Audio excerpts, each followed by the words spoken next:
Bueno, buenas tardes a todos. No sé si estuvieron la primera vez, creo que hay gente que repite charla. Esta es la segunda conferencia que da el venerable Sanata Vihari, Bhikkhu, y ha venido aquí a Lanzarote a compartir, pues, no solamente el Dhamma a través de la plataforma de nuestra asociación Casa de Bhavana Lanzarote, que es una sucursal de Casa de Bhavana Internacional, que se dedica a lanzar o a enseñar el budismo a todos los habla hispanos del mundo. Es un trabajo que lleva realizando el Bhante ya hace algunos años, con ayuda de alguna gente que le apoya. Y aquí en Lanzarote hemos abierto un centro que, además de la práctica budista, también tenemos otras filosofías como yoga, tai chi, donde podemos practicar todas esas técnicas, dando simplemente vuestra aportación, el que pueda darla y el que no. Es una asociación sin ánimo de lucro. Para los que no nos conozcan, estamos aquí en Arrecife y nos dedicamos, pues, a transmitir no solamente las enseñanzas budistas, sino a apoyar y a ayudar a las personas que quieran buscar un rincón de paz, un sitio donde practicar meditación, aprender a meditar, etcétera, etcétera.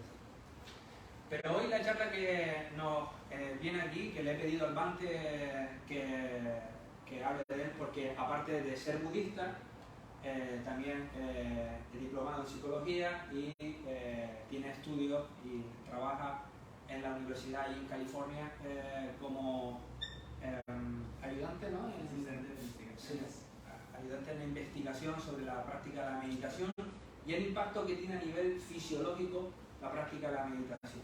Es algo que también pues me interesa mucho porque también lo estudio y entonces pues estamos ahí un poquito a la par sobre cómo nos puede beneficiar la práctica de la meditación, pero además qué impacto a nivel clínico, ¿vale? Entonces hoy la charla va a ser un poquito más técnica que el otro día, que fue más relacionada con el tema de la filosofía budista. Hoy va a estar más orientado a la práctica del mindfulness, de la meditación y sus aplicaciones terapéuticas y qué impacto tiene.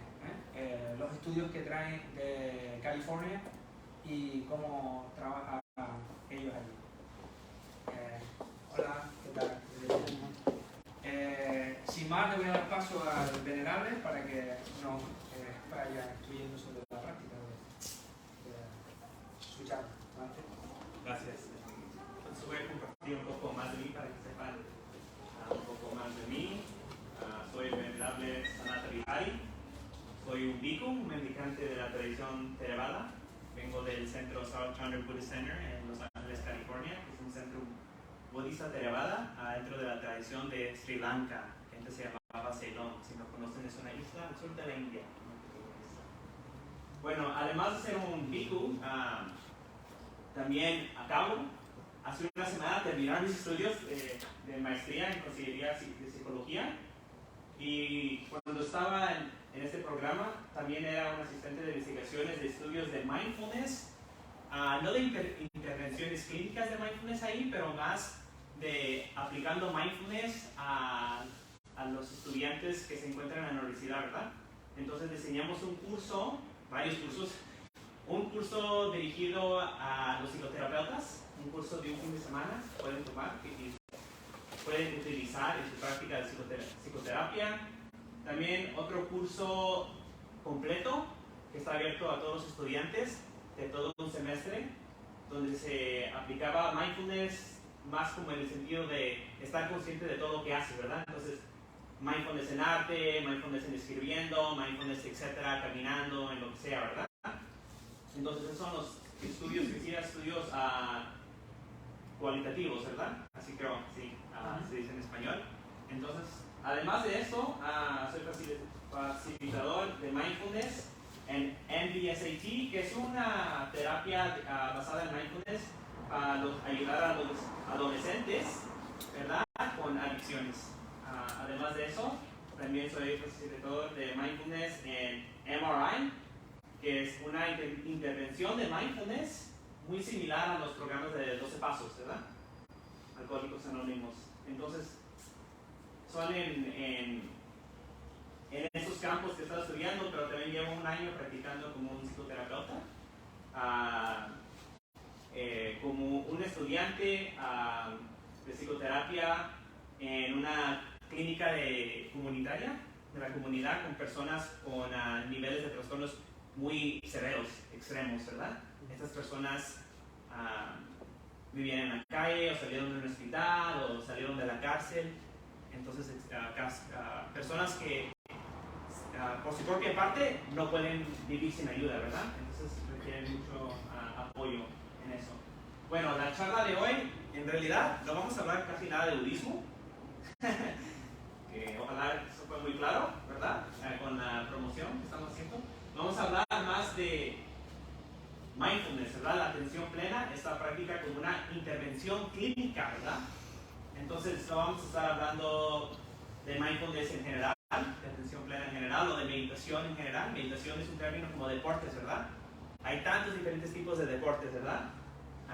Pero vamos a estar hablando en particular de las intervenciones de mindfulness, y en particular para los trastornos que tienen que ver con ansiedad y depresión, ¿verdad? Entonces va a ser un poco técnico. Vamos también a hablar qué es, ¿verdad?, un trastorno de ansiedad, qué es un trastorno de depresión, porque a veces, ¿verdad?, tengo depresión, pero hay una gran diferencia en la experiencia que uno tiene de depresión cuando dice que yo tengo depresión, que un doctor te dé el diagnóstico, ¿verdad?, de trastorno mayor de depresión. Una gran diferencia, no es lo mismo. Entonces también tenemos que reconocer eso para saber cómo es que mindfulness puede ayudar, si ayuda, cómo ayuda y en qué circunstancias y cómo es que se aplica a mindfulness. Entonces, a veces pensamos que, ¿verdad?, mindfulness, meditación, atención plena, como se practica en un retiro, ¿verdad?, o como practicas en casa, o tal vez en YouTube escuchas un video de atención plena, ¿verdad?, siéntate, relájate, y eso. Eso es muy distinto de las intervenciones basadas en mindfulness. Las intervenciones basadas en mindfulness tienen mucho más, ¿verdad? Se basan en grupos de 8 semanas, mucha psicoeducación, ¿verdad?, sobre los trastornos, también aplicaciones de terapia cognitiva conductual, etcétera, etcétera, ¿verdad? Entonces, cuando estamos hablando de intervenciones de mindfulness, no estamos hablando de personas que tienen trastornos de ansiedad y depresión y que entran en un lugar y todos nos vamos a sentar en un cojín y meditar. Eso no es lo que pasa, ¿verdad? Es mucho más que eso. Pero vamos a entrar en más detalle un poco. La agenda, introducción, creo que ya vamos por ahí. Leí así las intervenciones basadas en mindfulness para trastornos de depresión y trastornos de ansiedad, y un resumen.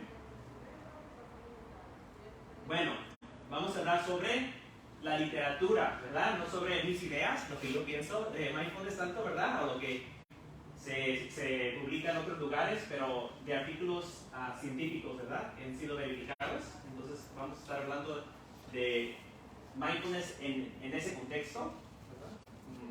Creo que ya cubrí todo eso. Bueno, ¿qué es la atención plena? Intervenciones basadas en mindfulness, un otro resumen de la primera parte. El origen de mindfulness, obviamente, es budista, ¿verdad? La atención plena se deriva de la antigua práctica de meditación budista, Satipatthana. Nadie tal vez conoce ese término, pero hoy en día se conoce como Vipassana. Entonces, tal vez has escuchado ese término de meditación Vipassana, retiros de Vipassana. Hay varios discursos, 2 discursos grandes en el Canon Pali sobre la práctica de Satipatthana. Satipatthana consiste de 4 prácticas, enfoques de atención plena, una hacia el cuerpo, las sensaciones táctiles, el otro el tono afectivo. Yo sé que es un término que tal vez no se entiende muy bien, pero simplemente la experiencia de algo siendo agradable, desagradable o neutral. La mente, aquí la mente significa la parte de la mente afectiva, que son como sentimientos, emociones, algo así. Y fenómeno, que son más como conceptos o cogniciones, ¿verdad? Entonces la atención plena se dirige a estos fenómenos, ¿verdad?, a estas diferentes dimensiones de nuestra experiencia. Y el mindfulness originalmente era una herramienta de 8 herramientas que conducen a nirvana. Nirvana, un estado, podemos decir, metafísico, ¿verdad?, religioso, espiritual. Hoy en día la aplicación de mindfulness es una aplicación más secular, más clínica, para el alivio de síntomas, ¿verdad? Entonces, los objetivos, las metas de cómo se está aplicando mindfulness son muy diferentes, ¿verdad? En el contexto original, religioso, un aspecto trascendente, y hoy en día más aplicado a síntomas, ¿verdad? De trastornos. Originalmente fue desarrollado por Jon Kabat-Zinn. Jon Kabat-Zinn es un científico de biología que quería saber cómo podía ayudar a personas con dolor crónico, ¿verdad? Y él se dio cuenta que en su meditación se experimentaba mucho dolor. Los que participaron en el retiro se dieron cuenta que la meditación no es agradable todo el tiempo, y más si es un retiro que están meditando 6 horas o más. Entonces, él se dio cuenta que después de un tiempo de meditar, aunque el dolor físico, la sensación estaba ahí, táctil, su relación con ese dolor era diferente. Entonces, estaba el dolor, pero ya no había el sufrimiento, ¿verdad? La sensación física estaba ahí, pero esa parte de la mente afectiva, ¿verdad? Que no le gusta, que se siente triste, que sufre, no estaba presente. Entonces él se preguntó, tal vez esto se puede usar como intervención para personas con dolores crónicos, ¿verdad? Y entonces él creó una meditación que se llama Mindfulness Based Stress Reduction, ¿verdad? La reducción de estrés basada en mindfulness. Hoy en día mindfulness tiene como 2 dimensiones, se ha dividido. Una en la atención enfocada, que se conoce como concentración, meditación de concentración, un objetivo, ¿verdad? Todo enfocado en el objetivo. La otra es conciencia abierta, como no sé si ustedes conocen el escaneo corporal, ¿verdad? Una atención más grande, no tan enfocada en un punto. Son los dos tipos de mindfulness que se enseñan hoy en día. Bueno, intervenciones basadas en mindfulness. Ya hablé un poco sobre quién es Jon Kabat-Zinn, ¿verdad? Y MBSR, reducción de estrés basada en la atención plena. De ahí salieron otras intervenciones no tanto basadas en mindfulness, pero que tomaron aspectos de mindfulness. Una de esas que tomó aspectos de mindfulness es terapia conductual dialéctica. Otra es terapia de aceptación y compromiso. Pero una que sí está completamente basada en mindfulness es la terapia cognitiva basada en mindfulness. Y nos vamos a estar enfocando en esta porque esta es la terapia que típicamente se está utilizando para las intervenciones de ansiedad y depresión.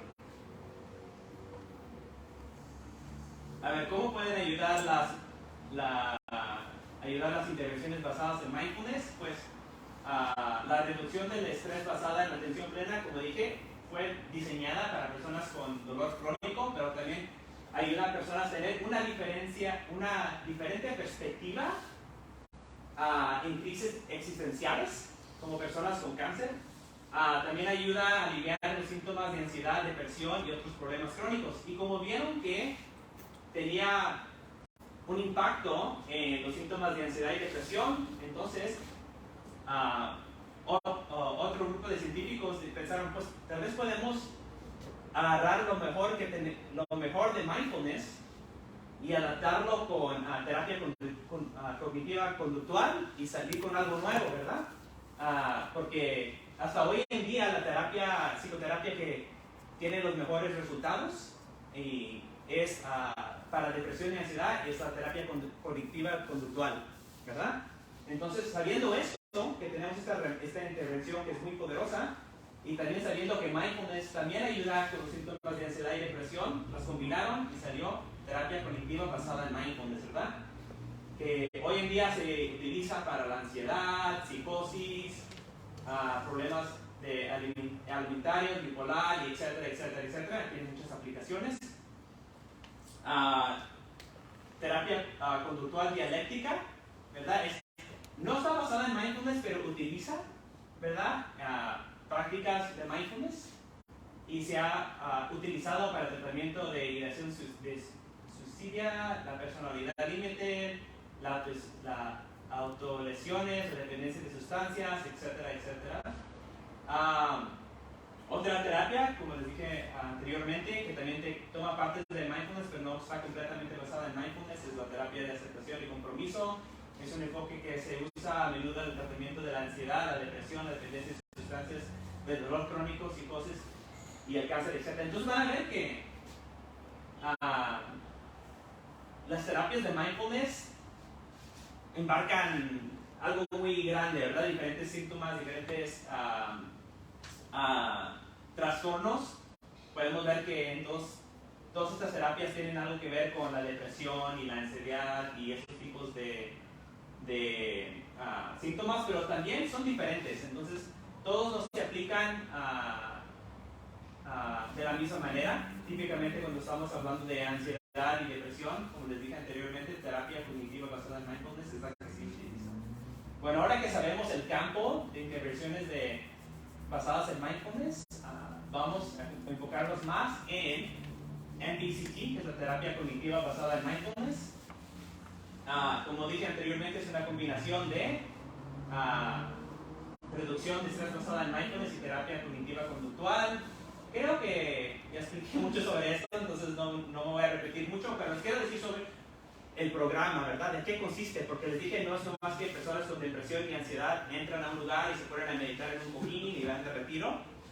Consiste de mucho más de eso. Uno de los elementos es la meditación formal y yoga, ¿verdad? Entonces no solo hay mindfulness formal, pero también hay mindfulness informal en la práctica de yoga que se encuentra.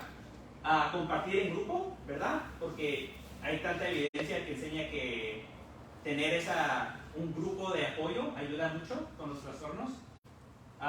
Psicoeducación sobre el trastorno que tienen, ¿verdad? Conocer más de lo que están experimentando. Típicamente los grupos duran como hora y media, 2 horas. Las meditaciones son de 20 minutos o 30 minutos. También hay meditaciones de 5 minutos. Y las intervenciones típicamente duran como 8 semanas. Bueno, ahora vamos a entrar a qué es un trastorno de ansiedad según la Asociación Americana de Psiquiatras, el DSM-5, Diagnóstico de Trastornos Mentales. Bueno, bla, bla, bla, bla, bla. Lo importante es que cuando estamos hablando de trastornos mentales, estamos hablando de los síntomas, ¿verdad? El diagnóstico se hace a través de los síntomas. La raíz, de dónde vienen los problemas, se dice biológicos, psicológicos, sociales. En realidad, no sabemos mucho de dónde vienen. ¿Por qué? Porque cuando podemos tener una persona que le dan el diagnóstico de depresión mayor, persona de depresión mayor, tiene una lista de síntomas, encontramos otra persona que también tiene trastorno de depresión mayor y tiene completamente diferentes síntomas. Y otra persona, tercera persona, completamente diferentes síntomas, ¿verdad? Entonces, en realidad, es el mismo trastorno. ¿Qué es el origen? No sabemos, ¿verdad? Sabemos que hay muchas similares y correlaciones, correlations, ¿verdad? Entre actividades en el cerebro o diferentes cosas, pero no podemos encontrar como una causalidad, ¿verdad? Directa. Mira, aquí en esta parte del cerebro es donde está la depresión, ¿verdad? O es por este hormón o por la dopamina o serotonina. ¿Es por la falta de eso que tienes el trastorno? No.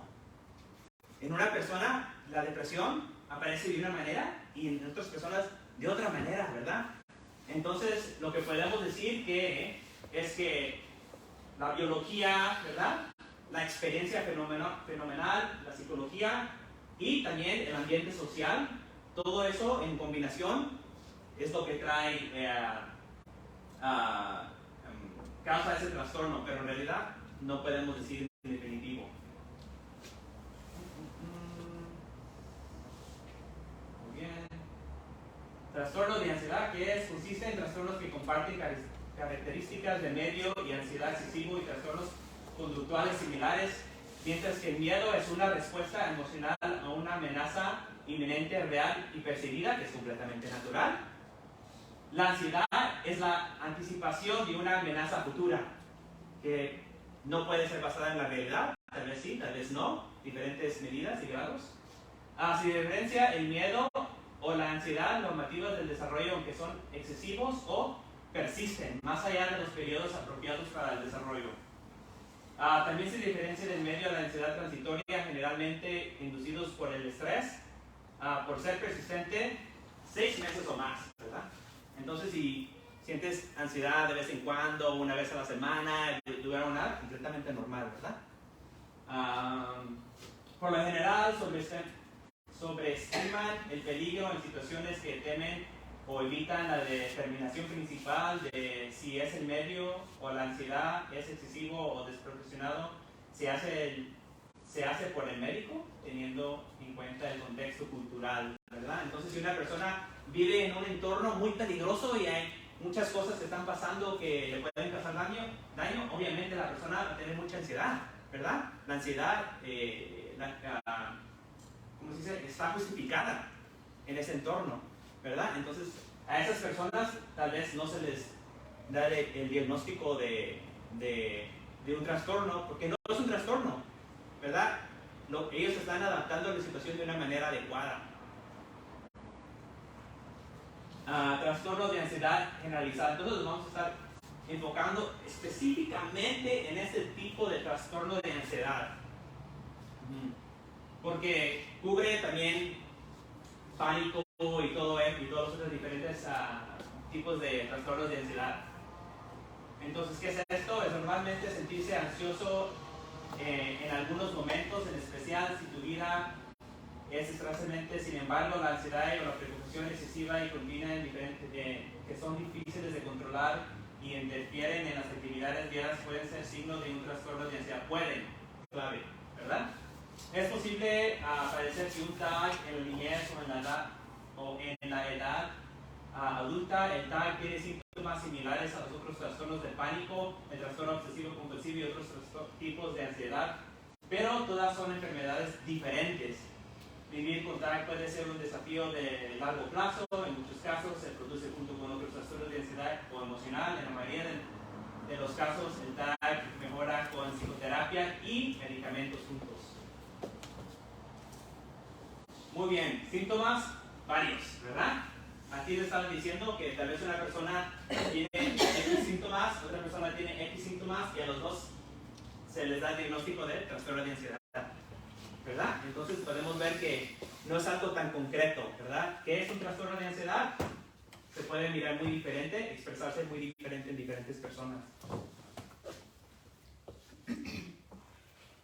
Aquí un poco más sobre los síntomas. Uno de los elementos más pronunciados en este trastorno de ansiedad y más en TAG es el de pensamientos obsesivos, ¿verdad? Preocupaciones obsesivas, ¿verdad? A un nivel que no está a la medida con lo que está pasando o de lo que puede pasar, ¿verdad? Entonces, ese es uno de los grandes enfoques y también es muy interesante cómo se expresan diferentes culturas, ¿verdad? Entonces, en occidentales, cuando le preguntas a alguien sobre la ansiedad, hay un elemento más cognitivo, ¿verdad? De pensamientos, emociones, y te pueden hablar de ello y contarte una historia. Pero en culturas asiáticas, no tanto. Hablan que me siento enfermo, me duele el estómago, ¿verdad? Es más como físico, ¿verdad? Entonces, eso es algo que tenemos que entender como psicoterapeutas, un clínico. Si está hablando con un cliente, un paciente que es de una cultura asiática, va a comunicar sus síntomas de una manera muy diferente, ¿verdad? Y tal vez va a parecer que tiene una enfermedad física, ¿verdad? También para esas personas es mejor también dirigirlos a un doctor, nomás para ver si tienen una condición física o no, pero también hay que darnos cuenta que tal vez no vamos a ver tantos síntomas cognitivos, emocionales, y van a ser más somáticos con poblaciones asiáticas. Bueno, a lo que todos quieren saber, ¿verdad?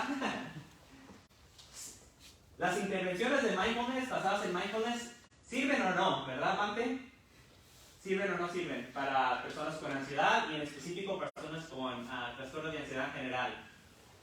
Por ejemplo, uno de los primeros estudios que quiero compartir con ustedes, en un meta-análisis de 39 estudios en los de 1.400 personas recibieron una intervención basada en mindfulness para una variedad de trastornos, incluido TAG, ¿verdad? Entonces, todos los trastornos de ansiedad. Como el segundo trastorno más prevalente, el estudio concluyó que las intervenciones basadas en mindfulness son moderadamente efectivos. Hablo despacio en propósito. En el tratamiento de la ansiedad y todos los trastornos del estudio.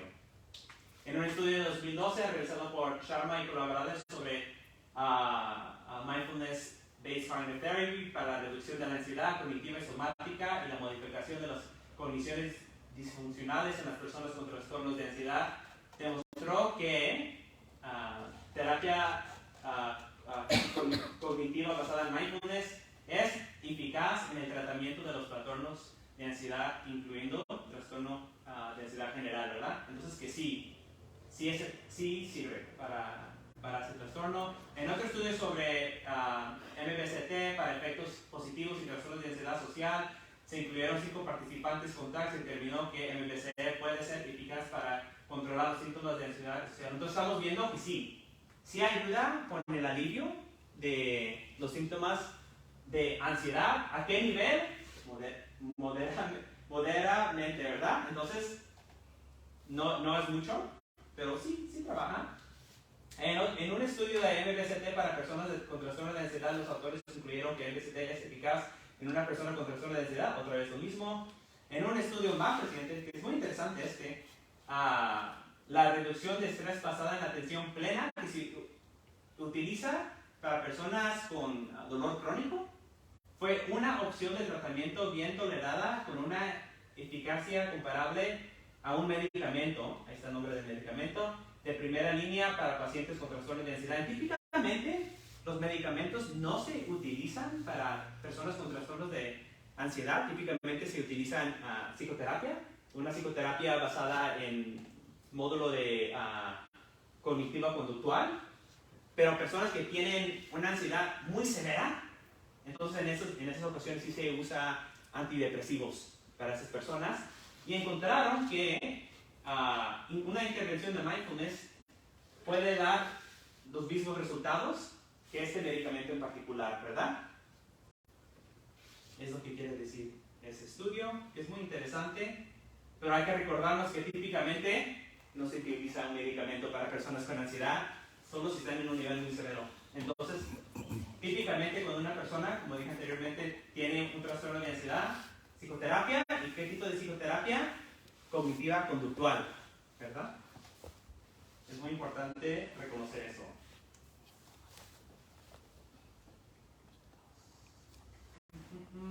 Vamos a la depresión. Como dije anteriormente, sentirse, yo tengo depresión, ¿verdad? Me siento depresivo, etc. Y tener un diagnóstico de depresión son cosas muy diferentes. La depresión, que también se conoce como trastorno depresivo mayor o depresión clínica,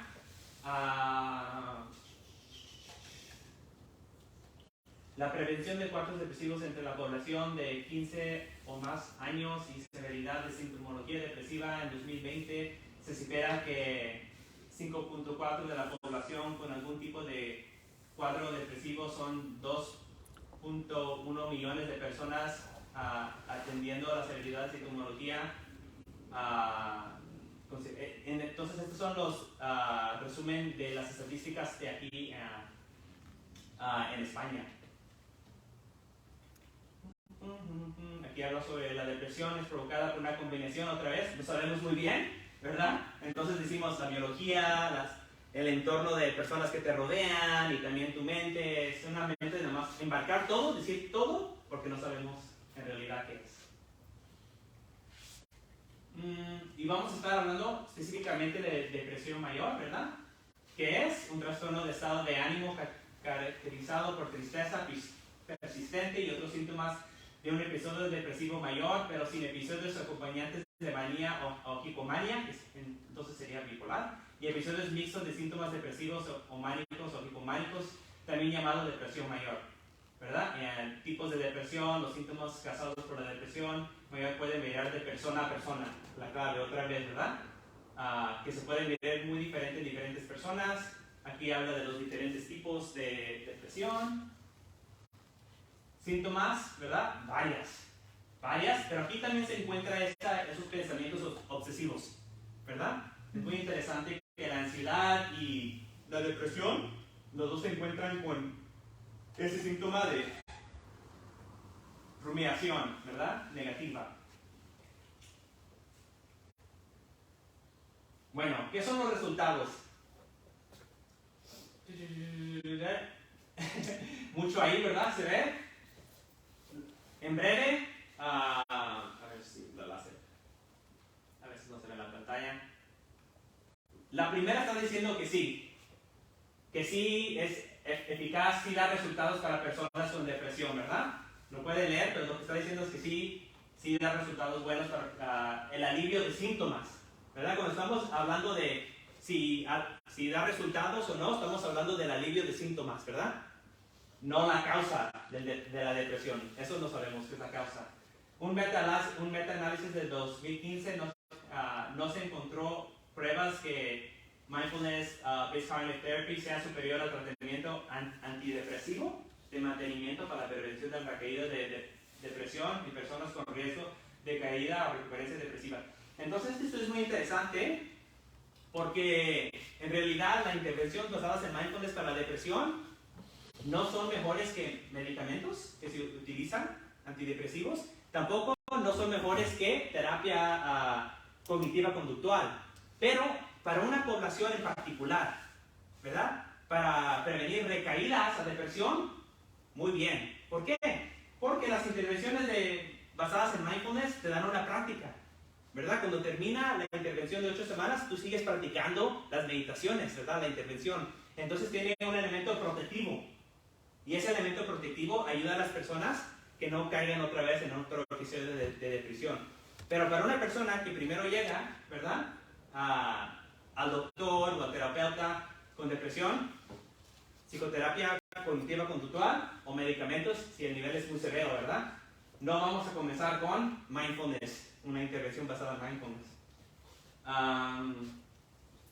La última parece ser eficaz para muestras con síntomas depresivos actuales después del tratamiento, aunque el número limitado de estudios probaron los efectos a largo plazo de esta terapia, dado que mindfulness-based cognitive therapy puede tener una eficacia similar a otras terapias activas para personas actualmente deprimidas. Se podría seguir investigando para examinar la eficacia. Entonces, sí sirven, ¿verdad? Sí da resultados, pero nada maravilloso en comparación con otras terapias. Bueno, llegamos a lo mero, al final. ¿Qué tenemos que decir sobre las intervenciones basadas en mindfulness? Las intervenciones basadas en la atención plena, tanto para la ansiedad como para la depresión, no son más eficaces que el tratamiento habitual, que es medicamentos y terapia cognitiva conductual. Con la excepción del tratamiento para la prevención de recaídas en depresión, que acabo de decir, aunque se ha demostrado que la atención plena es tan eficaz como medicamentos para la ansiedad en adultos con trastornos de ansiedad, la evidencia actual sugiere que el mejor tratamiento para los trastornos de ansiedad sigue siendo una combinación de psicoterapia, que es cognitiva conductual, y medicamentos. Además, cuando se trata de elegir psicoterapias, la mejor, pues ya hablé de eso, ¿verdad? Me estoy repitiendo. En un estudio de 2014 con clientes, este es el más interesante, y causa un poco de controversia con por qué utilizar intervenciones de mindfulness. En un estudio de 2014 con clientes de depresión recurrente buscó abordar si las mejoras en la salud y el bienestar reportadas por la asistencia de intervenciones basadas en mindfulness en realidad se pueden atribuir a la práctica de la atención plena, la meditación, ¿verdad? Porque les dije que estas intervenciones basadas en mindfulness son más que meditación, psicoeducación, estamos en un grupo, ¿verdad? Hay tareas, etcétera, etcétera, hay yoga, diferentes elementos. Entonces querían saber si en realidad es el elemento de atención plena de mindfulness que está haciendo el trabajo. El estudio dividió a los clientes en 3 grupos.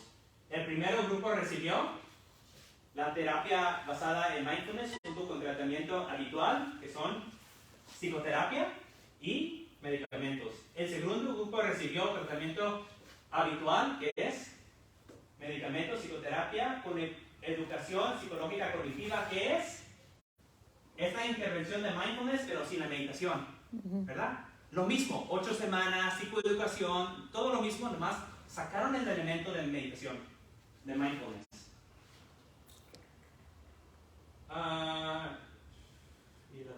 Y el tercer grupo recibió el tratamiento habitual, psicoterapia y medicamentos, ¿verdad? Y no recibieron mindfulness ni el programa de mindfulness y mindfulness. Bueno, el llegado surgió que tanto los participantes en intervención basada en mindfulness como en la intervención basada en mindfulness sin mindfulness redujeron la probabilidad de recaída en la depresión en comparación con el grupo control. Es decir, que la intervención con mindfulness y sin mindfulness dieron el mismo resultado, ¿verdad? Entonces, en realidad mindfulness está haciendo algo, que es el elemento que está trabajando ahí, ¿verdad? Muy interesante, vamos a hablar más de eso. No hubo diferencias entre los grupos de la intervención de mindfulness y la intervención de mindfulness sin mindfulness, lo que sugiere que el formato estándar para la intervención de mindfulness puede ser efectivo incluso en ausencia de prácticas de atención plena. Entonces, les dije que típicamente utilizamos tratamiento, el tratamiento normal que se utiliza es medicamento, psicoterapia, y la psicoterapia es cognitiva conductual. Utilizamos la intervención de mindfulness, en particular en las poblaciones, para ayudarles que no caigan en recaídas de depresión, ¿verdad? Pero aún ahí se dieron cuenta que si sacamos el elemento de mindfulness, aún sirve, ¿verdad? Entonces, necesitamos estudiar más qué está pasando ahí, pero parece que el elemento de meditación, de mindfulness, de atención plena, no está haciendo mucho, ¿verdad? Es más el formato, ¿verdad? Como la educación, las 8 semanas que están en grupo, etcétera, etcétera. Todos los otros elementos de mindfulness sirven igual que cuando están utilizando mindfulness. Referencias. Y mi favorita parte de todas las charlas es las preguntas y respuestas, ¿verdad? Entonces esto es más informativo, pero surgen curiosidades y cosas así, entonces esa es mi favorita parte, el discurso que vamos a tener después. Voy a empezar yo a preguntar, que yo soy casi el más interesado de lo que estamos hablando. Ese último estudio del 2014 que leí trata concretamente de decir que los programas de 8 semanas de mindfulness, donde te enseñan a practicar meditación y psicoterapia y el programa que utilizan, han quitado la meditación y funciona igual que si la ponen. Vale. Eso demuestra o aclara de que no tenemos claro si la práctica de la meditación en sí es lo que ayuda al paciente o a la persona que va a los programas de mindfulness, o es el programa en sí con el tratamiento en grupo, la ayuda de la psicoterapia y la práctica de la meditación. La pregunta es, si el estudio está basado en los que hacen meditación y los que no hacen meditación, entiendo que la meditación no perjudica, ¿no? No daña a la persona que va. Sí. Entonces, creo que hay una ventaja si utilizamos la práctica de la meditación en las terapias cognitivas basadas en el mindfulness, que si no lo utilizamos, porque encima te está dando una herramienta para poder evitar esas recaídas en las patologías de cuadros de depresión mayor, trastornos de bipolaridad, bueno, no lo sé, pero sí que se han hecho estudios de trastornos alimentarios como bulimia, anorexia y algunos síndromes adaptativos como la alcoholemia y este tipo de cosas, que sí que se están viendo resultados en los programas de 8 semanas. Entonces, la pregunta es, ¿realmente es necesario quitar la meditación de esos programas o podemos utilizar esos programas con la meditación para que el impacto sea como mínimo igual? Pero a lo mejor mejora, ¿no? A lo mejor. Entonces, cuando hablamos de aplicaciones de intervenciones basadas en mindfulness, también tenemos que pensar de los recursos, ¿verdad? De los recursos que se requieren para compartir esas intervenciones, ¿verdad? Entonces, si estamos hablando de como en aquí en España creo que la salud mental está cubierta por el gobierno, ¿verdad? Entonces el seguro se encarga de eso del gobierno, ¿verdad? Entonces, tienen tanto tiempo, tienen tantos lugares, tienen tantos psicoterapeutas, tienen tanto dinero que se puede utilizar y siempre quieren utilizar lo más, ¿cómo se eficiente, ¿verdad? Entonces, si no se requiere el elemento de mindfulness, ¿verdad? Entonces, todo ese tiempo, todo ese dinero, todos los recursos, todos los psicoterapeutas que se están utilizando en eso, se pueden utilizar para tal vez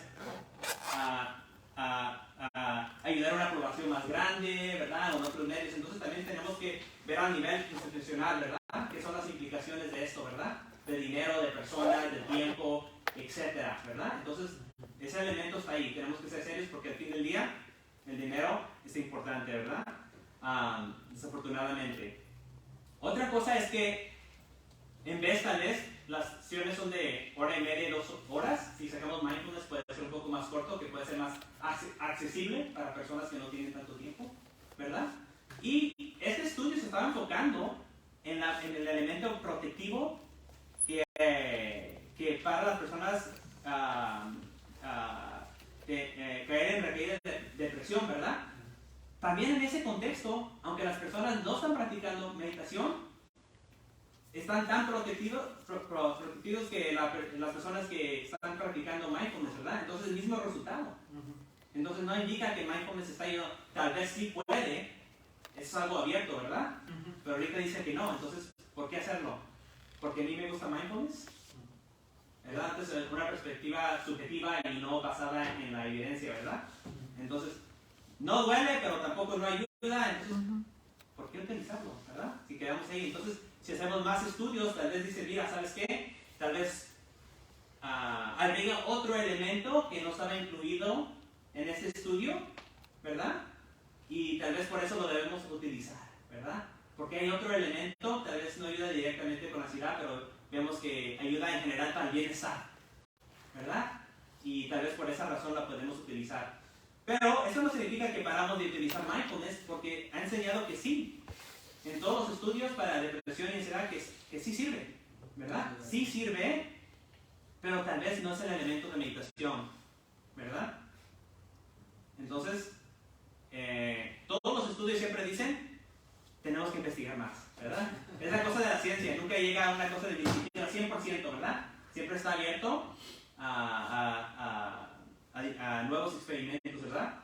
Entre más data colectamos, podemos hablar con más certeza, pero nunca 100%. Si alguien tiene alguna pregunta o si quieren saber algo concreto de la práctica de la meditación, qué ventajas puede darnos en algún tipo de enfermedad mental. Una cosa que no había quedado muy clara, cuando tú dices las prácticas basadas en mindfulness, y lo diferencia con la meditación. Sí. Hay una parte del mindfulness que no es meditación. Sí. Pero si me lo puedes aclarar un poco cómo es eso. Sí, entonces podemos hablar de mindfulness como un estado de mindful, ¿verdad? Un momento de estar atento, ¿verdad? Consciente. Podemos hablar de mindfulness como una práctica, como una meditación, ¿verdad? Estar consciente, y podemos hablar de mindfulness como una filosofía, un estilo de vida, ¿verdad? Entonces, aquí estamos hablando de una práctica formal, ¿verdad? También te dicen que, como psicoeducación nos conviene vivir una vida más consciente, con más atención plena. Ese elemento también está ahí.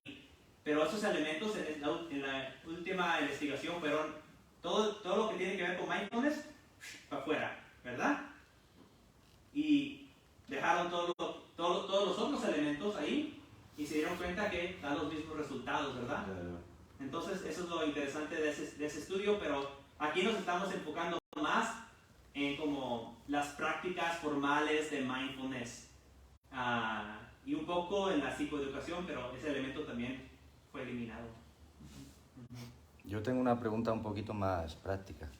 Por ejemplo, si a mí me diagnostican ansiedad, ¿cómo me explicaría el mindfulness? ¿Cómo me puede ayudar? ¿Cómo se aplica a nivel práctico? Es decir, sin tener ni idea de lo que estamos hablando. Sí. Yo llego, me han diagnosticado ansiedad y usted me dice, no, mira, a través del mindfulness, pero realmente en la práctica, ¿cómo funciona a nivel cerebral? ¿Cómo podría explicar eso? Entonces, ¿qué es mindfulness? ¿Cómo se define? Una de las definiciones es estar presente en el momento, ¿verdad? En este momento presente, ¿verdad? Consciente de lo que está pasando en este momento, que es uno de los síntomas más graves en personas con ansiedad, a pensamientos obsesivos sobre el futuro, ¿verdad? ¿Qué va a pasar? Tal vez esta persona esto, el otro, y etcétera, etcétera. ¿Qué va a hacer mindfulness? Va a traer tu atención de tú pensando en el futuro al momento presente. Y de esa manera te va a dar alivio de la ruminación negativa, ¿verdad? Entonces, esa es una mecánica en que mindfulness te puede ayudar con esos pensamientos obsesivos que están dirigidos al futuro de lo que puede pasar y te trae al presente, donde no están presentes esas cosas, ¿verdad? Y si algo está presente en el futuro que te trae ansiedad, tal vez en realidad es un peligro, ¿verdad? Entonces en ese momento tal vez esa ansiedad no es un trastorno, ¿verdad? No es una reacción maladaptiva, es una reacción adaptiva en ese momento. O sea que a través de la atención plena, si tú estás presente y observas que tu mente se va al futuro, lo que en principio tendrías que hacer sería traerla al instante, ¿no? Al aquí y a la hora. Y una de las técnicas que utilizan es el escaneo corporal, ¿verdad? Comienzan de pies a cabeza, haces un escaneo corporal, ¿verdad? Siente tus pies, siente los dedos, tal vez puedes sentir tus calcetines, tus pies en el piso y vas poco arriba, tu asiento, sientes tu trasero en el asiento, el peso del asiento, vas para arriba, ¿verdad? Y haces un escaneo corporal de abajo para arriba y de arriba para abajo, ¿verdad? Y eso te trae momento presente porque te estás enfocando en las sensaciones táctiles, lo que está pasando en este cuerpo y no pensando lo que va a pasar en el futuro, ¿verdad? Otra práctica, una muy famosa y muy curiosa es de comiendo mindfully, comiendo con atención plena, ¿verdad? Y te dan unas, no sé de esas, ¿cómo se llaman? Una fruta y te la tienes que mirarla, olerla, tocarla y la pones en la boca y la dejas descansar un momento, la masticas, pasas, sí, y después te la pasas, ¿verdad? Pasas, después te la pasas, la conexión ahí, inconsciente. Entonces esa es otra manera. También tienen de respiración, ¿verdad? Entonces estas intervenciones, el punto de estas prácticas de mindfulness es traerte el momento presente, ¿verdad? Y que no vayas al futuro. Y también que puedas tener una nueva relación con lo que estás experimentando en el momento, ¿verdad? Que le llaman en inglés decentering, que es como tomar una perspectiva alejada, ¿verdad? De lo que está pasando en este momento. Entonces lo ves de una perspectiva acá y, oh, mira, sí está pasando todo esto, pero no estás como adentro de ella, aunque te está perturbando, te alejas un poco y lo ves de un poco lejos. Se llama metacognición, también le podrían llamar. Una perspectiva de metacognición que te ayuda a ver esa ansiedad en el cuerpo, porque la ansiedad se expresa en el cuerpo, ¿verdad? Y lo ves de otra diferente perspectiva. Y eso también te da un alivio, porque tienes un espacio entre eso y donde está tu mente. Entonces es otra manera en un nivel pragmático que te ayuda a la práctica de mindfulness con ansiedad. ¿Y el yoga, que lo he mencionado antes, por qué te ayuda una práctica como el yoga, por ejemplo? Porque querían aplicar mindfulness más como a la vida cotidiana, ¿verdad? Entonces, no quieren que los clientes piensen que mindfulness solo se hace sentado o acostado en un cojín. Le están enseñando, ¿no? Que puedes estar moviéndote y también puedes practicar atención plena, ¿verdad? Entonces, una manera de traer la atención plena a la vida cotidiana en lo que estás haciendo durante el día. ¿A través del yoga? Sí. Pero no, es una yoga como típicamente lo hacen en una silla. O hacen estiramiento. Estiramientos, sí. Estiramiento y práctica de estiramiento. A través del cuerpo, la atención consciente en el cuerpo, pues haciendo movilidad articular en los programas. O sea, cualquier cosa que sea, por ejemplo, mover el cuerpo, donde uno tenga que prestar atención a los movimientos, ¿no? Que tú... Sí. La danza, por ejemplo, también. Sí. ¿no? Que yo he experimentado ansiedad y he estado muy atacada y me he metido en clase de danza, no danza de bachatas ni esas cosas, sino más consciente, y es como si parara todo, es como ¡puf! ¿No? Presente, absolutamente presente. El tema es que cuando eso termina... Pero bueno, por lo menos tú dices, bueno, es 1 hora o 2 horas que he estado bien. Un poco de alivio es mejor que nada. Exactamente. Y hay veces que usted habla del tema de los pensamientos futuros, ¿no? Porque la ansiedad viene por eso. Pero a mí eso a veces me parece que confunde, porque hay veces, o da la sensación que no hay ningún pensamiento, simplemente se presenta. Sí. Es como ¡buf! Algo en el cuerpo, ¿no? Palpitaciones, y tú te pones a pensar y dices, pero si no, o sea, conscientemente, yo estaba aparentemente tranquila. Pero bueno, no se sabe cuál es el origen.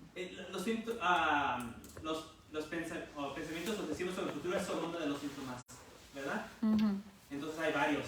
Exacto. Y muchos de ellos son somáticos en el cuerpo, ¿verdad? Y eso es de lo que estás hablando. Entonces no siempre tiene ese elemento, ¿verdad? Exacto. Pero en general sí se presenta ese elemento más que los otros. Ya, estabas ahí, salió el medicamento, es el citalopram, que en realidad es un antidepresivo, pero se da de hecho yo lo estoy tomando, no me importa decirlo, pero la atención plena, o sea, yo lo combino, y para mí, aunque los estudios digan, ayuda muchísimo. Los estudios dicen que sí ayudan. No, pero que si quitas uno, quitas lo otro, sí que ayudan, pero me refiero que el tema de la atención plena sí que en el momento alivia. No sé si dejara de tomar yo lo que estoy tomando, ¿qué pasaría? Pero... Hablas con tu doctor primero. Exactamente. Pero sí que ayuda. Entonces creo que mi resumen sobre esto es que las intervenciones de mindfulness simplemente son otra opción, ¿verdad? Es bueno tener opciones, ¿verdad? No siempre quieres comer lo mismo todos los días, tomar lo mismo, ponerte la misma ropa todos los días. Yo sí, porque soy monje budista, pero a ustedes les gusta la variedad, ¿verdad? Diferentes opciones. Tal vez has tenido malas experiencias con otras psicoterapias, ¿verdad? Y has encontrado que tal vez no te sirven muy bien. Es otra opción para ti. Y para personas que ya practican atención plena, mindfulness, tienen prácticas de meditación, vienen de una perspectiva espiritual, o les gustaría un elemento más espiritual en sus intervenciones de psicoterapia, es otra herramienta para ellos, ¿verdad? Quiero que eso sea mi mensaje. Uno, que sí sirve. Otro, que es una opción entre varias, ¿verdad? Pero típicamente no debe ser la primera, ¿verdad? Porque está de moda, ¿verdad? Todos hablan de mindfulness, entonces yo me voy a meter en el mindfulness. No, tal vez no es la mejor opción para ti. Tal vez terapia cognitiva conductual, la evidencia para los resultados de la terapia cognitiva conductual, inmensos, ¿verdad? Tanto estudio, estamos seguros, ¿verdad? A la medida que funcionan. Estamos muy seguros. Para mindfulness aún estamos investigando porque es un tema muy nuevo, ¿verdad? Entonces, siempre, en mi opinión, ahora sí estoy hablando de mi opinión, ¿verdad? Hay que dirigirnos donde hay más evidencia, ¿verdad? Y no dejarnos simplemente llevar por nuestros gustos, ¿verdad? Pero sí, tal vez para unas personas que ese elemento de mindfulness es algo que ellos de verdad quieren, ¿verdad? Que sea práctica de parte de su intervención, y para ellos está bien, pero sabiendo a qué medida puede funcionar, ¿verdad? Entonces ser consumidores responsables también, ¿verdad? Informados. Exacto. ¿Verdad? No solo tomarlo porque está de moda. No, y practicar, o sea, y poner en práctica, y uno va viendo, ¿no? También. Sí. Los resultados. Pasa que siempre está, cuando se pone algo de moda, la New Age que le dicen esas cosas, parece que te lo presentan como la salvación, ¿no? ¿Sabes? Como, no hay más, esto es lo más.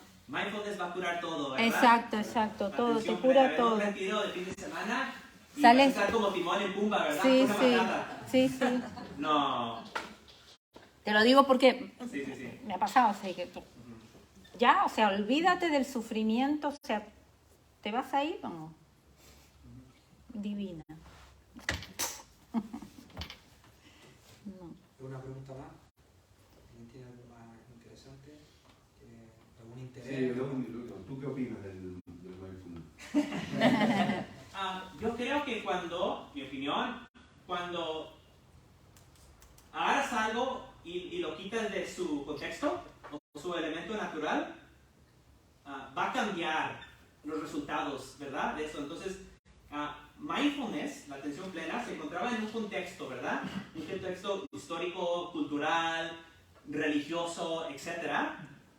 Y las personas como Jon Kabat-Zinn, que inventó Mindfulness-Based Stress Reduction para dolor crónico, él experimentó los beneficios de esa práctica adentro de ese contexto religioso, porque él fue a la India, practicó Vipassana, practicó Insight con monjes budistas, y cuando estaba practicando con ellos, tomó preceptos, ¿verdad? A lo mínimo 5 preceptos de no dañar, etc. Practicaban recitaciones, estaba aprendiendo sobre el budismo, la filosofía. Entonces, todos esos elementos que le ayudaron, se dejaron al lado, ¿verdad? Y solo, pues, este elemento vamos a elegir. Y tal vez, cuando sacas mindfulness de ese contexto, el resultado que das como el último experimento, ¿verdad?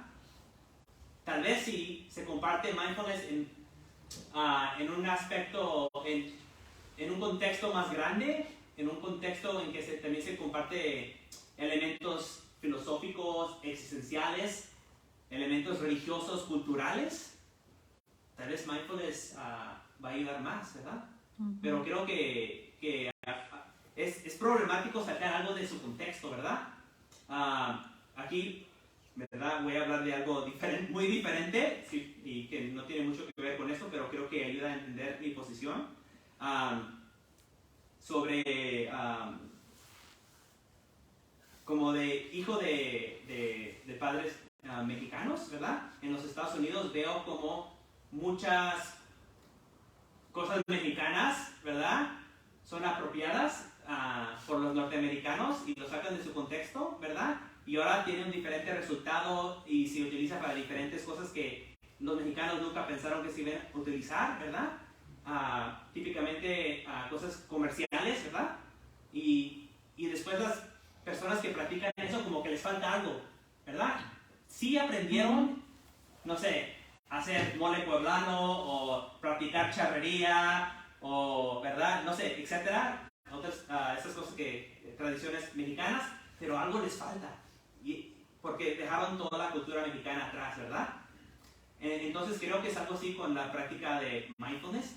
Cuando lo sacas de su contexto original, algo se pierde. Entonces uno tiene que analizar, pues, ¿me conviene o no me conviene perder eso, verdad? Para unas personas tal vez que tienen una gran aversión o no tienen nada de interés en lo espiritual y contexto, entonces para ellos tal vez dice sí. Si recibo solo un poco, 1% mejor, aunque sea fuera de su contexto, es suficiente para mí, es todo lo que quiero, ¿verdad? Entonces para unas personas tal vez sí, otras personas no, pero mi posición como monje budista sería, ¿verdad? Aplicar a toda la perspectiva budista, ¿verdad? Pero creo que es muy obvio de una persona religiosa diciendo, sí, practica mi religión, ¿verdad? Es la solución, ¿verdad? Entonces tengo que ser muy claro con eso. Es mi propia, ¿cómo se dice? Bias, ¿verdad? De mi posición. Sí. Justo con lo que acabas de decir, practicar mi religión. Ayer comentaba, porque venía a cuento, pero ahora no recuerdo muy bien, sé que venía a cuento, creo que estábamos hablando de